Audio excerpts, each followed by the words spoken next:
Now, on global business, regaining momentum, China's December services activity expanded at the fastest pace in 5 months, thanks to solid rise in new business. Red Sea tensions. Ocean freight rates are surging following a missile attack, attempted hijacking of a Maersk ship this weekend. Winter hotspots. Tourists from warmer parts of China are flocking to the northern ice city of Harbin like never before.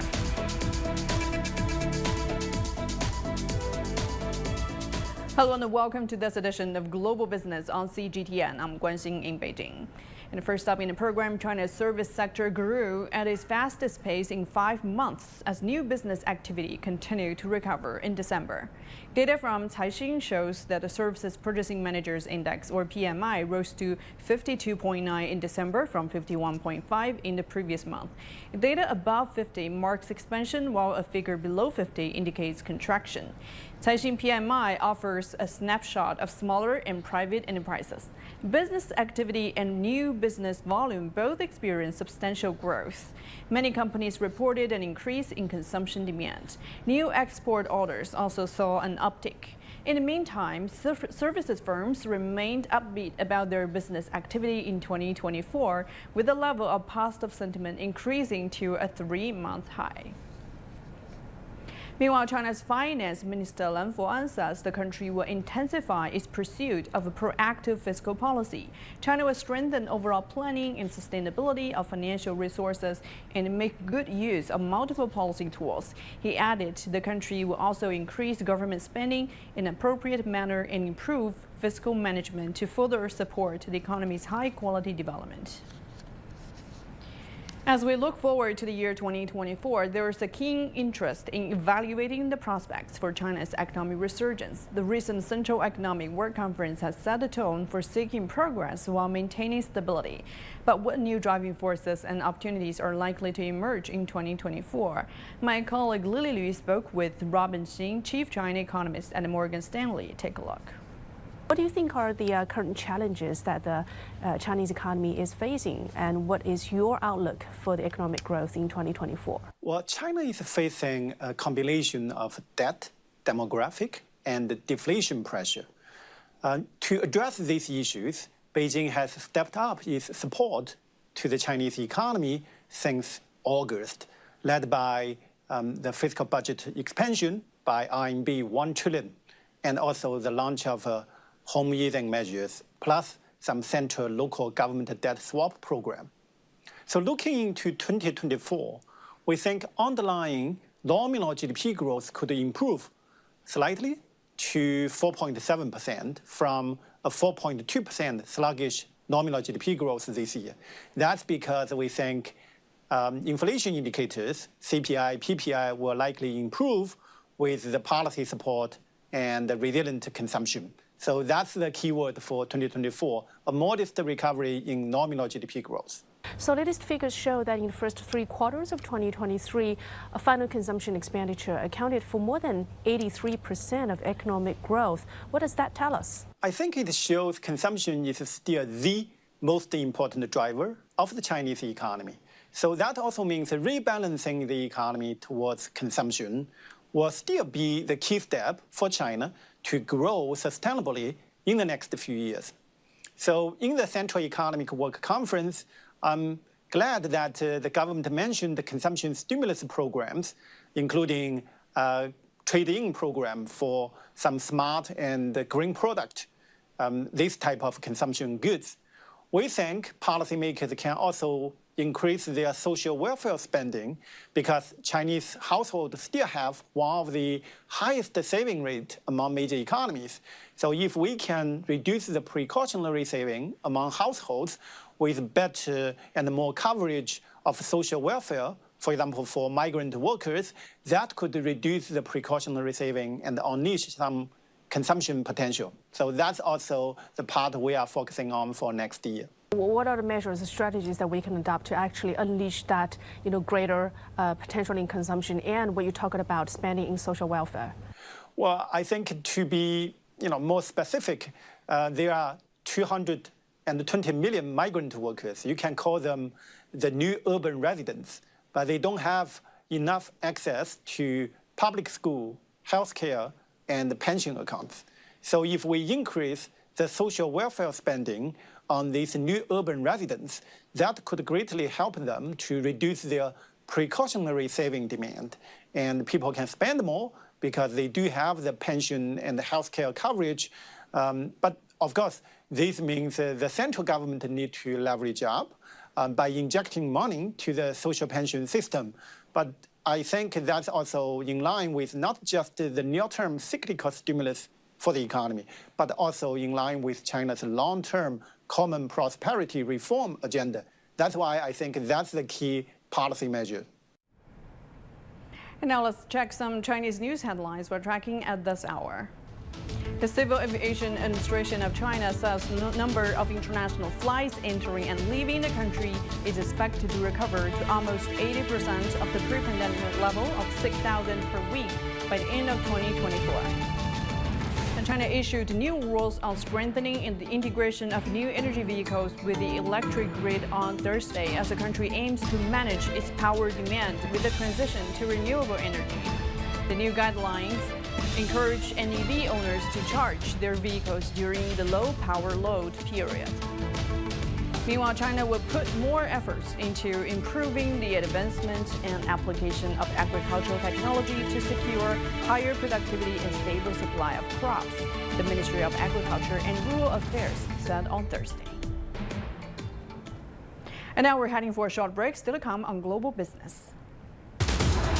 Red Sea tensions, ocean freight rates are surging following a missile attack and attempted hijacking of a Maersk ship this weekend.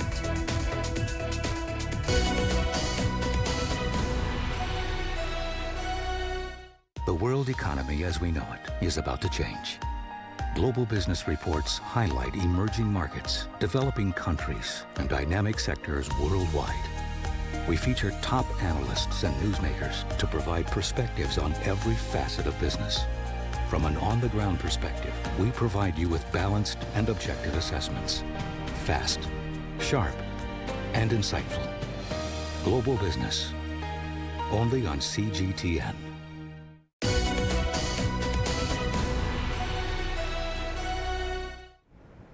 Welcome back. The UN Security Council convened an open meeting on Wednesday to discuss Houthi forces' attacks in the Red Sea.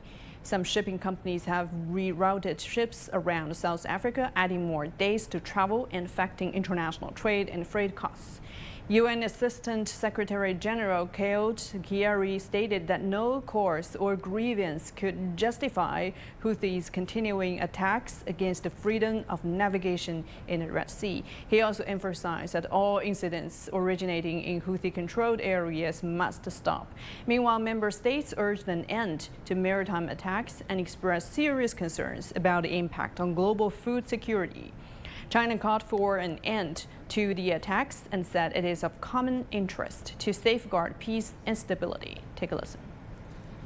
The Red Sea is the important shipping lane for the international goods and energy trade. Safeguarding its peace and stability is in the common interest of the international community. China has always advocated for maintaining the security of international waterways and opposed harassment of civilian vessels. We believe all sides need to play a constructive and responsible role in safeguarding the security of shipping lanes in the Red Sea. If the Red Sea shipping attacks persist, there is a growing concern about potential surge in global inflation in the coming months and disruptions to maritime trade through the Suez Canal. The decision of shipping companies to redirect their routes via the Cape of Good Hope could result in a 25% reduction in capacity for the Asia-Europe voyage, affecting approximately 10% of the world's crude oil supplies. Additionally, the Suez Canal, responsible for handling nearly 30% of global container traffic, facilitates the transportation of goods worth over $1 trillion annually. Attacks on ships in the Red Sea are pushing ocean freight rates higher. The ongoing threats have triggered warnings of inflation and delayed goods. Take a listen. It's already 7 o'clock at night.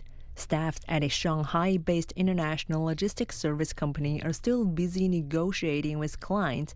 That is as spot container shipping rates soared nearly 200% on the ongoing Red Sea diversions. The spike is attributed to a slowdown in Suez Canal traffic. That is as vessels take a longer route to avoid missile strikes from Yemen's Houthi group.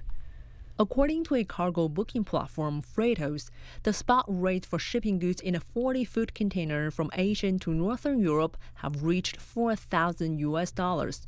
The cost for goods from Asia to the Mediterranean have increased to over $5,000. Goods like textiles are delaying shipments. For some high-value items such as chemical products, automotive components, they still stick to the original schedule. To avoid strikes by the Houthi group, many shipping giants have diverted over $200 billion in trade from the crucial Middle East trade route. Ships from Egypt's Suez Canal, which fits into the Red Sea, are feeling the pinch. Rerouting vessels around the Cape of Good Hope adds 2 to 4 weeks to journey times. Currently, the big ships with over 10,000 containers are avoiding the Red Sea. Even those planning to resume through the Red Sea have changed course. So these large vessels are not heading to the Red Sea anymore. Experts say that the significant increase in freight rate is influenced by market panic. There is a hope for relief in the future, but uncertainty still lies ahead. Shippers are panicking to dispatch goods, causing ships to reroute. So from a demand-driven pricing perspective, prices may surge to a very high level during this time. In the meantime, as freight costs continue to rise, cargo owners might lose their leverage to settle prices in the long-term contract. Yu Bokun, CGTN. Now, for more discussions on Red Sea shipping and freight rate volatility, let's bring in Qu Qiang, Research Fellow of Beijing Foreign Studies University. Thank you for joining us, Mr. Qu. So what impact is current situation in the Red Sea having on international shipping prices, and what do you see the trend? Well, I think the trend is going to be very complicated and long-lasting. Well, just take a look. Every year, we're going to have 20,000 more of the vessels going through the Suez Canal. And that accounted for more than 12% of the world trade. And also, this is about 30% of the container box, of the whole world trade. And also, let me remind you, 1/3 of oil, of the international oil and gas transportation also goes through this international route. So if, because of the original conflict and all the vessels need to go through the Cape of Hope, it means averagely for every ship, they will add into another $300,000 to $500,000 of the cost. And this is only for the oil. And letting alone, you have to compensate them with the insurances fee, and also you need to add into some other, a cost into this, transportation. And also there's going to be averagely 2 weeks of another days of traveling. So it's going to be the huge impact on the international trade prices. Just take a look at the spot price of the current futures. It's already been 100% to 200% of the rise on the futures products. So, I mean, we're still in the a very inflation period of time, and all the central banks are just about to release their monetary policies to reverse the trend. But now I think that this is a very bad news for the monetary policy as well. So I think the spillover effect will be bigger than what we have thought. So in your opinion, could this volatility lead to greater market uncertainty in the future? Yes, it's going to be a great uncertainty because according to my model of forecasting, this whole incident is probably not going to be stopped by now. It's already been here for a month, and I can see it's going to be more than another 3 months to 6 months. But just take a look at all the participants in this conflict. The Houthi forces, their purpose is just to warn Israel to back off. But can they really do that? Israel don't want to back off, right? So it's very hard to stop them. And also, secondly, about Egypt and Saudi Arabia. Egypt and Saudi Arabia rely heavily on the transportation through the Red Sea because their economy rely on it.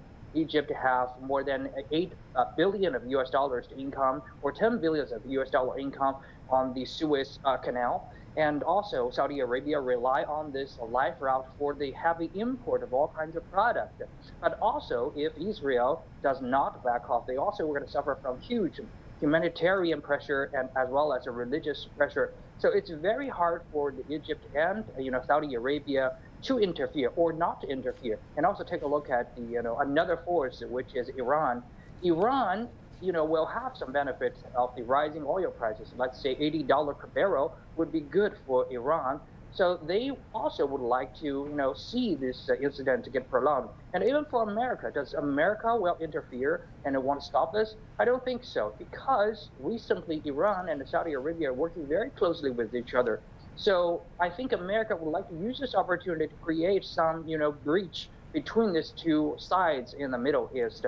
And also, America wants Israel to back off a little bit, but Israel doesn't listen.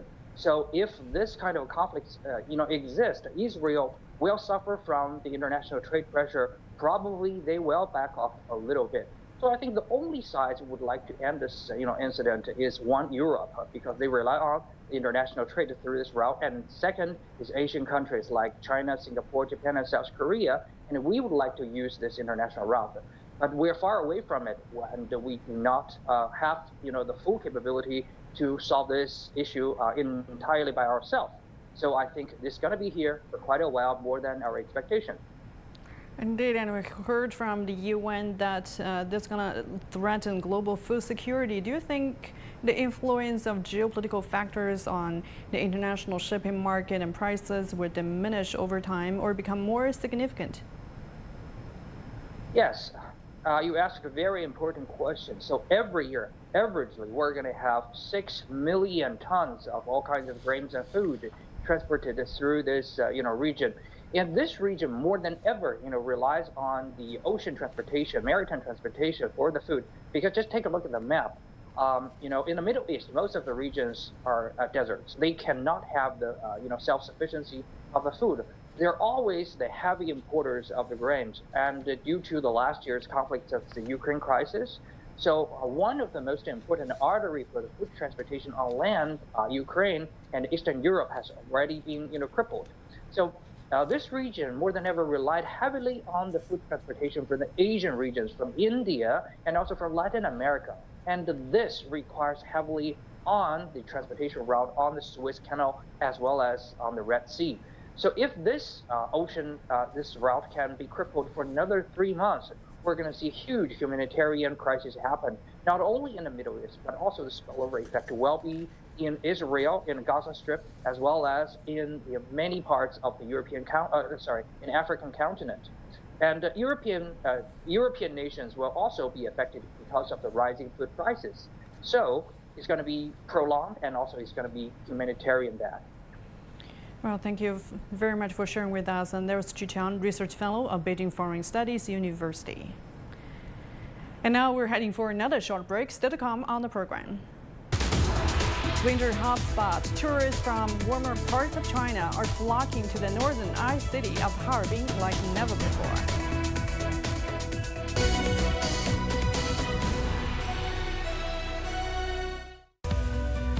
We are all connected.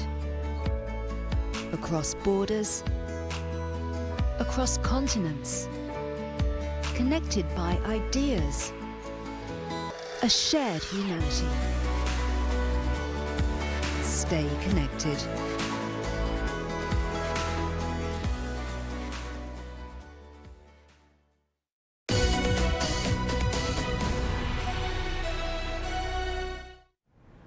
Well, it's the latest social media frenzy in China. Tourists from warmer parts of China are flocking to the northern ice city of Harbin like never before. Many of them have never seen snow and are now paying to experience a freezing winter. As Cheng Mengfei reports, Harbin was caught off guard, but is doing all it can to cash in on the arrivals.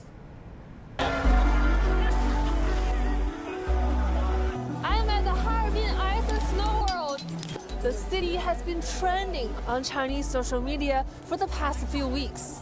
And this, the icy slide, is the holy grail for these pilgrims behind me. They're queuing for up to 6 hours.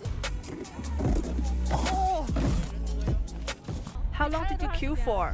5 hours. It's worth it? Yes, I'd say it's worth it. Where are you from? I'm from Jiangxi. Wow, that's far. Yes, very far. I took a plane. So how do you like Harbin? The north is, after all, different from the south, so it's worthwhile to come. So to see this amount of ice and snow, and especially how everything is crafted, and imagining how many people have worked here, how many hours have gone into building all of this, and it's happening every year, it's very impressive. It is super impressive. Do you know where they got this ice? I would expect from the river, because earlier I saw one ice cube with a little fish inside who was frozen. No way! Yeah. I'm real happy. During these epidemic years, my hometown had few visitors. Now, finally, people have come. The more, the merrier. Tales of Harbin's incredible hospitality, reflected in the municipality's public thank you letter to its southern guests, have been the amusement du jour on the internet. Locals joke they've never been treated like this, and they feel like strangers in their own town. During the New Year's holiday, Harbin says it hosted more than 3 million tourists who brought in almost 6 billion yuan in revenue. That's about $840 million. Harbin got so popular overnight, we didn't expect it. Turnover at the restaurant has doubled. For our southern guests, we prepare small portions and make them less salty and spicy so that they can enjoy it. While Harbin's going viral, it's not alone in seeing a significant rebound in tourists in the first New Year since COVID pandemic measures were lifted in China. I really think Harbin's boom is not an isolated phenomenon. From Zibo to Harbin, these domestic destinations did not become popular because they're cheap. Rather, it's about consumers pursuing something beyond the ordinary, something with cultural characteristics. A small variety show has been organized for southern tourists venturing from Harbin to Mohe, some 1,000 kilometers away, by rail. This is our effort to be innovative, to let southern passengers truly feel the warm and bold personalities of our northeastern people.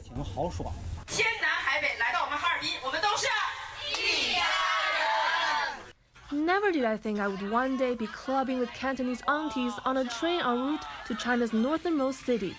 But that is the magic of northeastern China. Chen Longfei, CGTN, Harbin in Heilongjiang Province. Now let's take a look at the data on China's winter tourism and ice and snow economy. Harbin Airport transported 205,000 passengers in New Year holiday, up 93% year-on-year, setting a new record high for the period. And Tujia data shows the number of bed and breakfast bookings during the holiday increased 27 times in Harbin, 20 times in Shenyang, and 8 times in Yanbian compared to the same period a year ago. Meanwhile, II Media Research forecasts the economy driven by ice and snow in China will exceed 1 trillion yuan in 2025, and the compound annual growth rate will reach 18.8% from 2023 to 2025. Open-air markets are regaining popularity in Beijing, especially in the suburbs. Different from supermarkets or grocery stores, residents say the street fairs exude a more vibrant and humanistic atmosphere. With the arrival of the new year, these fairs in suburban Beijing become even busier, and CGTN's Huang Yue takes us to one of them. I'm now on the western outskirts of Beijing, and this open-air fair is buzzing. From vegetables to fruits to nuts and meat and even textiles, you can find many of your daily necessities here. Vendors come here to prepare their booth at dawn, so if you come here early in the morning, you'll have a chance to grab some freshest food. And don't forget to bargain. The vendors' hawking fills the air, mingling with the scent of freshly steamed buns and sausages, which disappear into the mouth of market goers. You might hardly relate this to a bustling metropolis like Beijing. In the suburbs, people are more fascinated by such old-fashioned traditional street fairs rather than supermarket chains, because such fairs glow with vitality. The goods here have great prices. It is not just about buying something. You come here, walk around, and have a nice chat with people. It is a kind of lifestyle for us elderly people. I live in downtown Beijing. The rhythm of life is quite different here. Nowadays, people living in the city rush to do everything, but here you can slow down and feel the vitality of life. Some vendors have been selling their goods at the fair for many years, earning a good reputation among their customers as a result. My father first came to Beijing in 1981 to sell sesame oil, and I came in 1997.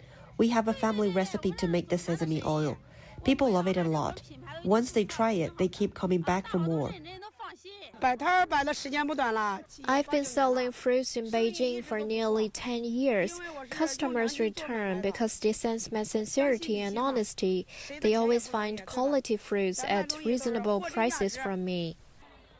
This fair opens every Monday, Thursday, and Saturday from 7 a.m. to 2 p.m. and attracts hundreds of residents every market day. With the arrival of the New Year and the approaching of the Lunar New Year, it has significantly intensified as more people flock to buy goods for the festival. Last year during the Spring Festival, we received at most 20,000 customers per day.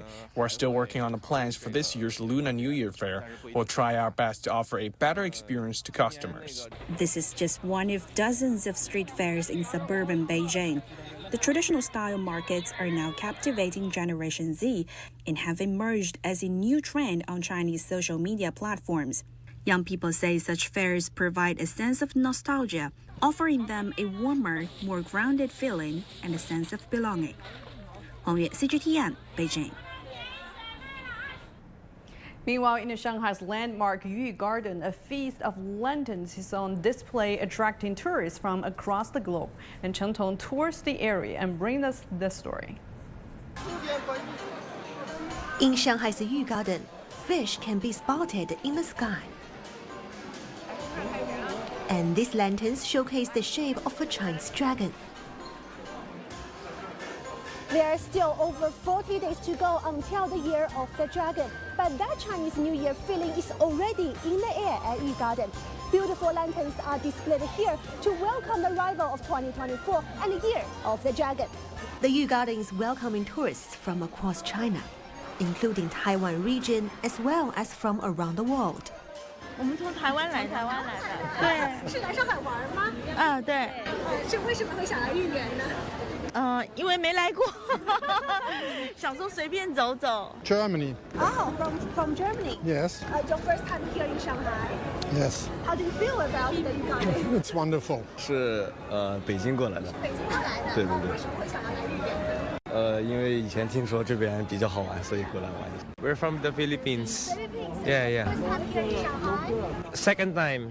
She's first time here. Why come to Yu Garden? Tourists, because we want to see the temple and we want to pray. It's very special for us because actually we've just got married.